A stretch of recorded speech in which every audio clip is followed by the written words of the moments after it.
Good morning friends, এখন বাজে হলো রাত্র 3টা। ইয়েস, আর এখনই আমি তোমাদের গুড মর্নিং জানাচ্ছি, কারণ আমরা এখন ঘুম থেকে উঠেছি। আজকে হলো ছট পূজা, তো আমি আর অভি রেডি হয়ে গেছি ছট পূজায় যাব বলে। আর এখনই আমাদেরকে বের হতে হবে। তো গুয়াহাটিতে অনেক বছর ধরে আছি, কিন্তু ছট পূজা দেখতে আমি কখনো যাইনি। এনিওয়ে, আজকে যাব আমরা ছট পূজা দেখতে, আমি আর অভি। তো ভোরবেলা আমরা দুজন উঠে গেলাম, স্নান টান করে রেডি হয়ে গেলাম, আর বের হয়ে দেখছি কি সুন্দর শিউলি ফুল ফুটে পড়ে আছে আমাদের উঠোনে। তো এগুলো আমি সাইড করে দিচ্ছি, কেননা গাড়ি বের করতে গিয়ে গাড়ির নিচে ফুল চাপা পড়লে আমার একদম ভালো লাগে না। তো দেখলাম বাইরেও পুরো অন্ধকার ছিল, কিন্তু যেহেতু আমাদের স্ট্রিট লাইট আছে তো এত বোঝা যাচ্ছিল না। আমরা এখন যাব হলো ব্রহ্মপুত্রতে। প্রায় অনেকটা ঘাটেই পূজা হয়, কিন্তু সব তো আমরা চিনি না, যেহেতু আমরা যাইনি কখনো। তো ব্রহ্মপুত্রতে হয় এতটুকু কনফার্ম, তার জন্য আমরা দুজন ফার্স্টে ব্রহ্মপুত্রতে গিয়েই দেখি কি হচ্ছে না হচ্ছে। তো রাস্তাতে বের হতেই দেখলাম যে রাস্তা ভরা মানুষ, পুরো সবাই আছে ছট পূজাতে।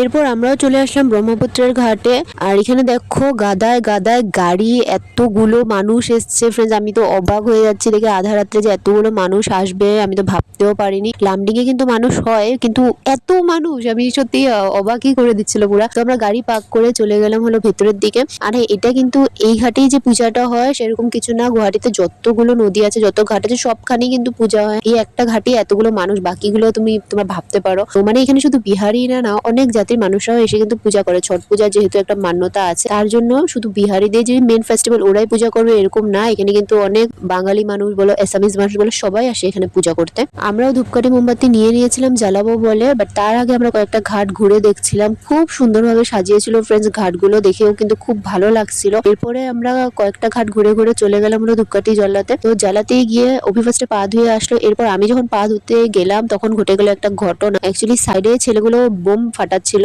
নদীর সামনে একদম, যেটা ফাটানো একদমই উচিত ছিল না। তো আমরা কেউ বুঝতেই পারিনি এরকম কিছু ঘটে যাবে। ওরা বোম ফাটাতে ফাটাতে একদম উপর থেকে যখন নিচে পড়ে না শর্টস গুলো, তখন ওটা নিচে এসে যেখানে আমি পা ধুচ্ছিলাম সেখানে এসে পড়ে গেছিল। আর আমার তো অনেকই বেশি ভয় লাগছিল ফ্রেন্ডস, আমি একদম চেঁচিয়ে দিয়েছিলাম। তারপরে দেখলাম যে না, ওই ঘাটে যতগুলো মানুষ ছিল সবাই ওই ছেলেদেরকে বকছিল। এখানে একটা মানে ছোটখাটো একটা ক্যাচালেরই সৃষ্টি হয়েছে। এনিওয়ে, আমরা যখন নদীতে এসেছি তো আমরা এত একটা মাথা ঘামাইনি এসব নিয়ে, পটাপট আমরা ধূপকাঠি জ্বালিয়ে দিয়েছি। এরপর আমি বের হতেই যাব। তো সেখানে এই ঘাটটা যে বানিয়েছিল, মানে ছট পূজাতে তো সবাই এক একটা করে ঘাট বানায়, তো এই ঘাটটা যে বানিয়েছিল তো ওদেরই মানুষ, মেয়ে লোকটা আমাকে সিঁদুর পরিয়ে দিচ্ছিল ওদের স্টাইলেরই। ফার্স্ট টাইম আমি এরকম করে সিঁদুর পরলাম। তো তোমরা কমেন্ট করে জানাবে কেমন লাগছে। দেন ওভি একটু চা খেলো, কেন অনেক ঠান্ডা পড়েছিল। তারপর আমরা ভাবলাম যে আরো কতক্ষণ থাকবো, পূজাটা দেখেই পড়ে যাবো, কিন্তু এরপরে অ্যানাউন্স করলে যে আরো 1 ঘন্টা আছে সূর্য উদয় হতে। তো আমার এতটুকু ধৈর্য ছিল না যে আমি আরো 2 ঘন্টার মতন 1.5 ঘন্টার মতন থাকি, কারণ আমার শরীরটা অনেক খারাপ করছিল ফ্রেন্ডস। তার জন্য আমরা চলে এসেছি, কারণ রাত্রেবেলা আমি বেশি টাইম ঘুমোতে পারিনি, মাত্র 2 ঘন্টায় 3 ঘন্টায় ঘুমিয়ে এসেছি, এরপরে চলে এসেছি।